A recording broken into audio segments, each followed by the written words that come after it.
Let me start with a simple question. Have you ever said something in anger, and then, just a few seconds later, wished you could pull those words back? Have you ever reacted emotionally to a message, a comment, a situation, only to realize later that your reaction made everything worse? Now here's the uncomfortable truth most people never admit. It's rarely the situation that ruins our peace. It's our reaction to it. And that is exactly what this book is about.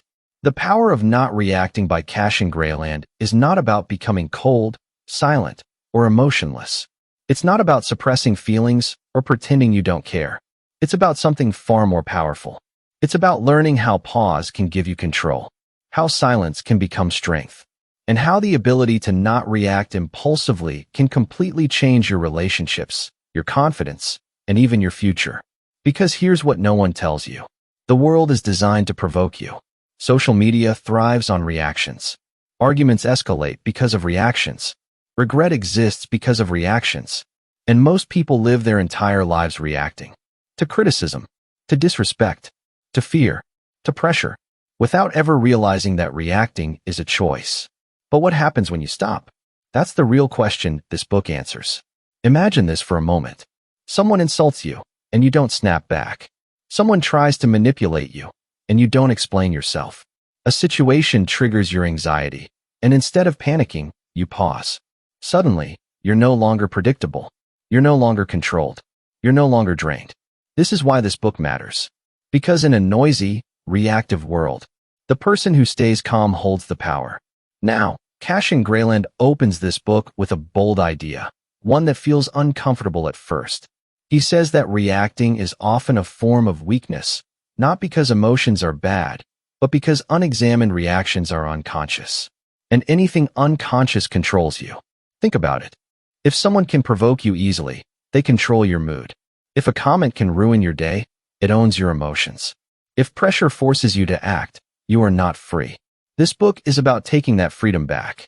And what makes this book different from typical self-help advice is that it doesn't shout motivation at you. It doesn't say, be confident. It doesn't say, stay positive. Instead, it teaches you how not reacting, doing less, not more, creates inner strength. And throughout this video, we're going to break this down slowly. We'll talk about why reacting feels automatic, how the brain gets hijacked by emotion, why silence makes people uncomfortable, how non-reaction changes power dynamics, and how to apply this in real life, at work, in relationships, and within yourself. But before we dive into the ideas, we need to understand something important. This book didn't come from theory alone. It came from observation, from watching how calm people win arguments without speaking, from noticing how emotionally disciplined people rarely feel regret, and from understanding that the strongest people are often the quietest ones in the room. So before we go any further, let me say this clearly. This is not a book you rush through. It's a book you absorb slowly, because the power it talks about is subtle, but permanent. Now let's take a step back. Who is the mind behind this idea? Where did this philosophy come from? And why does it resonate so deeply in today's world? That's where we're going next. In the next section, we'll explore the author's background, the context in which this book was written, and the core problem it aims to solve. The problem of emotional reactivity in a world that constantly pushes your buttons. So stay with me, because this is where the real journey begins. Go deeper into the ideas of the power of not reacting. It's important to understand where this book comes from, because context changes how we hear a message. Cashin Grayland is not presented as a loud motivational figure. He doesn't position himself as a guru. He doesn't sell extreme positivity or emotional suppression. Instead, his voice throughout the book feels calm, observant, almost reflective, like someone who has spent a long time watching people, watching himself, and quietly noticing patterns most of us miss. Grayland's background, as he explains in the opening chapters, is shaped by two major influences. The first is human behavior under pressure. He talks about observing how people respond when they feel threatened, emotionally, socially, or psychologically. In workplaces, in arguments, in relationships, and even in everyday conversations. What he noticed again and again was this. Most people don't choose their reactions. Their reactions choose them. Someone raises their voice, and they raise theirs back. Someone criticizes them, and they immediately defend. Someone ignores them, and they spiral internally. And over time, Grayland noticed something else. The people who seemed most stable, most respected, and most in control were not the loudest or most reactive. They were often the ones who paused, the ones who didn't rush to explain, the ones who didn't fight every battle. That observation became the seed of this book. The second influence behind this book is emotional exhaustion. Grayland writes about how modern life constantly demands emotional output from us. Notifications, messages, opinions, judgments, comparisons, conflicts, expectations. Everywhere you look, something is asking for a reaction. And most people feel tired, not physically, but emotionally, without fully understanding why. The book argues that this exhaustion doesn't come from doing too much. It comes from reacting too much. Reacting to things that don't deserve our energy. Reacting to people who don't understand us. Reacting to situations we can't control. And this leads us to the core problem the book addresses. The problem is not that people feel emotions. The problem is that people confuse emotion with action. They feel anger and think they must respond. They feel fear and think they must retreat. They feel insecurity and think they must explain themselves. Grayland challenges this assumption directly. He says emotions are information, not instructions. Just because you feel something doesn't mean you must act on it immediately. And this is where most of our regret is born. Think about the last argument you had. If you slow it down, you'll probably notice a moment, just a second, where you could have paused. A moment where silence would have changed the direction of everything. But instead, reaction took over. This book exists to expand that moment, to stretch that pause, to teach you how to sit inside that space between stimulus and response, and choose consciously. Grayland also places this problem in a modern context, which is important. In today's world, reacting is rewarded. Social media platforms push the most emotional responses to the top. Outrage spreads faster than calm discussion. People are encouraged to clap back, respond instantly, and defend themselves publicly. And slowly, reacting becomes a habit, a reflex, an identity. But here's what Grayland warns about. When reacting becomes your default, you lose leverage. People know how to provoke you. Situations control your mood. External events dictate your inner state. And over time, you stop leading your life. You start responding to it. The book argues that not reacting is not passive. It's strategic. It's a form of emotional intelligence. It's the ability to delay action until clarity arrives. Grayland uses a powerful metaphor here. He compares reacting to swinging blindly in a dark room. You might hit something. You might hurt yourself. But you're not acting with awareness. Not reacting, on the other hand, is like turning on the light before moving. You see the situation clearly. You choose where to step. And suddenly, the same environment feels safer.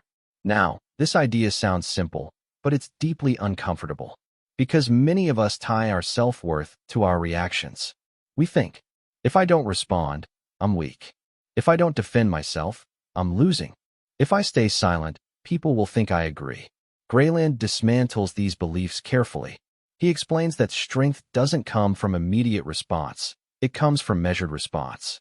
And respect doesn't come from loudness. It comes from control. This is the foundation of the entire book. Before techniques, before examples, before applications. First, the mindset must shift.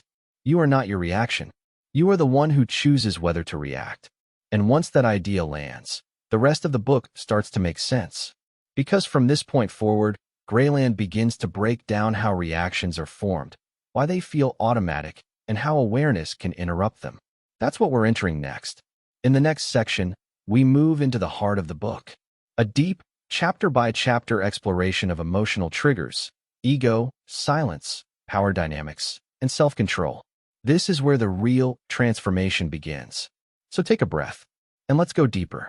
Now we enter the core of the power of not reacting. This is where Cassian Grayland slows everything down and begins to deconstruct reacting itself, not as a moral flaw, but as a learned pattern. He starts with a simple but uncomfortable truth. Most reactions are not responses to the present moment. They are echoes of the past. When someone disrespects you and you feel anger rising, that anger isn't just about what was said 5 seconds ago. It's connected to old memories, old wounds, old experiences where you felt powerless, ignored, or misunderstood. Grayland explains that reactions feel immediate, but they are actually conditioned. Over time, your brain learns shortcuts. Criticism, defend. Silence, anxiety. Disagreement, anger. Rejection, over-explanation. These shortcuts save mental energy, but they cost emotional freedom. One powerful example he shares is about a workplace meeting. A man is presenting an idea. Midway through, a colleague interrupts and dismisses it.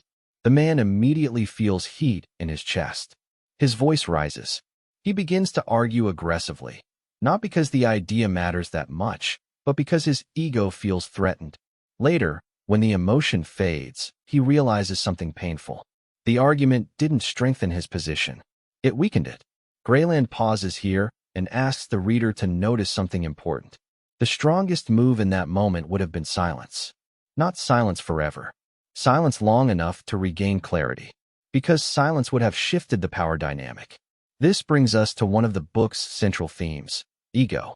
Grayland describes ego not as arrogance, but as the part of us that wants immediate validation. Ego wants to be seen as right, respected, important. And ego reacts fast. It hates pauses. It hates uncertainty. It hates not being in control. That's why reacting feels so urgent. But here's the twist Grayland introduces. The more ego-driven your reaction, the less control you actually have. He explains that when ego reacts, it hands control to the external world. Anyone can push your buttons. Anyone can change your mood. Anyone can manipulate you. Not reacting, therefore, is not about suppressing ego. It's about not letting ego drive the wheel. Grayland tells a story of a personal relationship conflict. A close friend accuses him of being distant. The old pattern would be to explain, justify, and defend. To list reasons. To argue intentions. But instead, Grayland pauses. He listens. He doesn't interrupt. He doesn't rush to correct. That silence creates space. And in that space, the conversation changes. The accusation softens. The emotional charge lowers. A real dialogue begins. The lesson here is subtle but powerful. Not reacting immediately often allows the other person's emotion to burn itself out. Many conflicts continue only because both sides keep feeding the fire. Now Grayland moves into a deeper psychological explanation. He explains how the brain's threat system works. When you feel attacked, emotionally or socially, the brain doesn't distinguish between physical danger and ego threat. Your nervous system activates. Heart rate increases. Rational thinking decreases. In that state, reacting feels necessary. But it's also the worst time to act. This is why people say things they regret. This is why messages typed in anger cause long-term damage. This is why reactions feel justified in the moment but painful later. Grayland introduces the concept of the pause gap. The pause gap is the space between feeling and acting. Most people's pause gap is very small, almost invisible. The goal of this book is to expand that gap, even by a few seconds, because in those seconds, awareness returns. And awareness changes everything. He gives a practical example. Imagine you receive a message that feels disrespectful. Your fingers move toward the keyboard automatically. Grayland suggests doing nothing for 60 seconds. Not to be passive, but to regain agency. In those 60 seconds, the emotional spike begins to lower. The mind clears slightly. Alternative responses appear. Sometimes, you realize no response is needed at all. This leads to one of the most misunderstood ideas in the book. Not reacting does not mean not responding. It means choosing when and how to respond. A response is conscious. A reaction is automatic. Grayland emphasizes this distinction repeatedly because many readers confuse the two. Now the book moves into power dynamics. Grayland explains that reactions reveal information. When you react strongly, you show what matters to you. You show your insecurities. You show your triggers. And people, consciously or unconsciously, use that information. In negotiations, in arguments, in social settings, the person who reacts least often controls the frame. He gives a case study of a negotiation where one party remains calm, asks fewer questions, and doesn't rush to fill silence. The other party, uncomfortable with silence, begins to over-explain and concede. The power shift is invisible, but real. Silence creates pressure. Reactivity releases it. This idea is uncomfortable because many of us fear silence. We associate silence with weakness, awkwardness, or agreement. Grayland challenges this directly. He argues that silence is neutral. We assign meaning to it. And often, that meaning benefits the person who stays silent. The book then explores emotional self-respect. Reacting impulsively often comes from a need to be understood immediately. But Grayland asks an important question. Why do we feel the need to explain ourselves to everyone? Why do we treat misunderstanding as an emergency? He suggests that emotional maturity includes the ability to let people misunderstand you, at least temporarily. Not everyone deserves immediate access to your inner world. This is especially relevant in toxic dynamics. Grayland describes situations where people provoke reactions intentionally to gain control attention. In those situations, reacting feeds the cycle. Not reacting breaks it. This doesn't mean tolerating abuse. It means choosing responses that protect your energy and dignity. The book then shifts to internal reactions, which are often overlooked. You don't only react outwardly, you react inwardly. To thoughts, to memories, to imagined scenarios. Grayland explains how many people suffer not because of events, but because of mental reactions. A single thought spirals into anxiety. A small mistake turns into self-criticism. A delay becomes a story of rejection. Not reacting internally means noticing thoughts without immediately believing them. This is where the book subtly overlaps with mindfulness, but without using spiritual language. Grayland keeps it practical. Notice the thought. Pause. Don't argue with it. Don't follow it. Let it pass. This internal non-reaction creates emotional stability. As this section progresses, Grayland repeatedly reminds the reader, you don't become powerful by controlling others. You become powerful by controlling your reactions. And by the time we reach the later chapters of this section, the idea becomes clear. Non-reaction is not emptiness.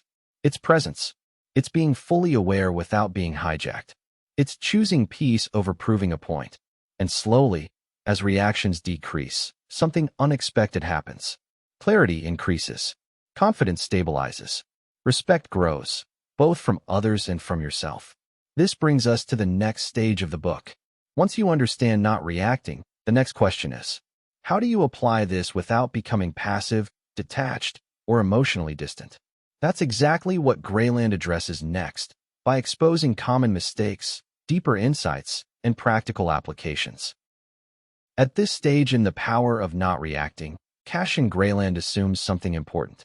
He assumes you now understand the concept. You understand why reacting impulsively drains energy, weakens your position, and creates regret. You understand that not reacting is about awareness, not avoidance. So now the book asks a deeper question.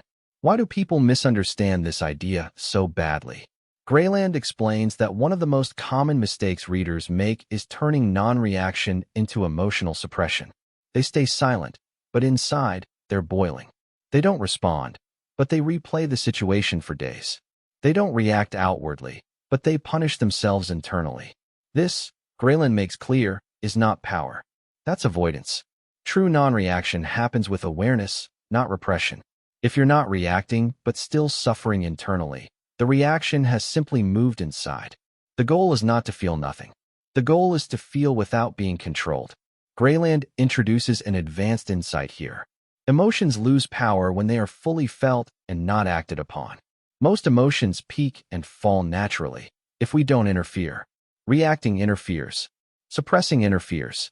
Awareness allows emotions to pass. This leads to a powerful practical application. When you feel triggered, instead of asking, "What should I say?" ask, "What am I feeling in my body right now?" This question shifts attention away from the story and into sensation. And sensation, unlike stories, doesn't argue. Grayland explains that this simple shift can dissolve the urgency to react. Another hidden meaning in the book is about identity. Many people believe they are their reactions. I'm just an angry person. I'm sensitive. I always overthink. Grayland challenges this. He suggests that these are not identities, they are habits. And habits can change, but only when you stop defending them. Non-reaction allows you to observe your patterns without reinforcing them. Another mistake Grayland addresses is using non-reaction as a manipulation tactic. Some readers learn that silence creates power and then use it to control or punish others. Grayland is clear here. Power without integrity becomes toxicity. Non-reaction should not be used to dominate, but to stabilize. If silence is used to create fear, distance, or insecurity, it becomes another form of reaction, just disguised. The intention behind non-reaction matters. Then the book moves into practical applications, grounded in real life. In relationships, Grayland suggests replacing immediate defense with curiosity. Instead of reacting to criticism, pause and ask, "What do you mean by that?" This does two things. It slows the interaction, and it shifts the dynamic from conflict to understanding. At work, non-reaction protects professionalism. When provoked, reacting emotionally often damages credibility. Not reacting immediately allows you to respond strategically, later, in private, with clarity. In social situations, non-reaction creates presence. People are drawn to those who are calm under pressure, not because they're mysterious, but because they feel safe. Grayland also addresses an important fear. If I don't react, won't people walk all over me? His answer is nuanced. Boundaries are not reactions. You can say no calmly. You can leave a situation quietly. You can assert yourself without emotional charge.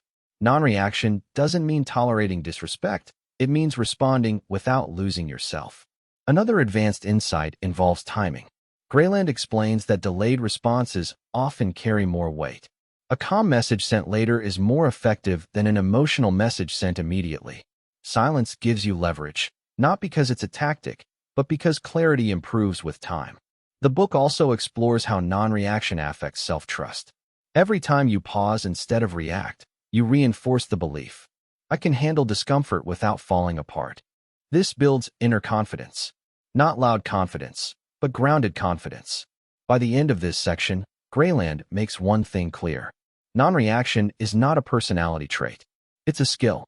And like any skill, it improves with practice, not perfection. You will still react sometimes. That's not failure. Failure is reacting without awareness and calling it normal. This leads us to the final part of the book. After understanding the concept, practicing it, and applying it, what remains? Meaning, integration, and a new way of living. That's where we go next. As the power of not reacting comes to a close, Cashin Grayland doesn't end with rules or techniques. He ends with a reminder that life will never stop testing you. People will still misunderstand you. Situations will still feel unfair. Emotions will still rise without permission. The goal was never to eliminate reactions completely. The goal was to stop being ruled by them. Grayland asks the reader to look back at their own life, not with judgment, but with honesty. How many moments of regret came from words spoken too quickly? How many relationships were damaged not by intention, but by impulse? How much energy was lost reacting to things that no longer matter? And then he offers a quiet but powerful reframe. Every moment you choose not to react is a moment you choose yourself.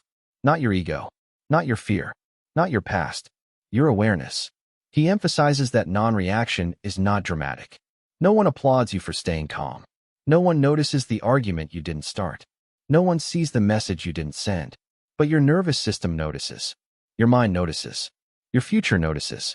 Over time, these invisible choices reshape your life. You become harder to provoke, quieter inside, more selective with your energy. Grayland shares that the deepest peace doesn't come from controlling outcomes. It comes from controlling input. What you engage with, what you internalize, what you allow to disturb your inner state. And this is where the final lesson lands. Power is not loud.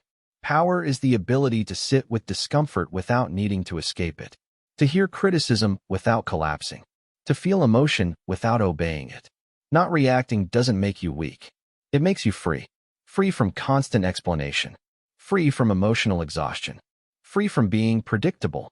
Grayland closes the book with a simple invitation, not a demand. The next time you feel triggered, pause. Just for a moment. Feel the urge to react. Notice it, and let it pass without acting on it. That pause, small as it seems, is where your power lives. Because in a world that constantly pulls at your emotions, the person who can remain centered becomes unstoppable. So if this book gave you anything, let it be this. You don't need to win every argument.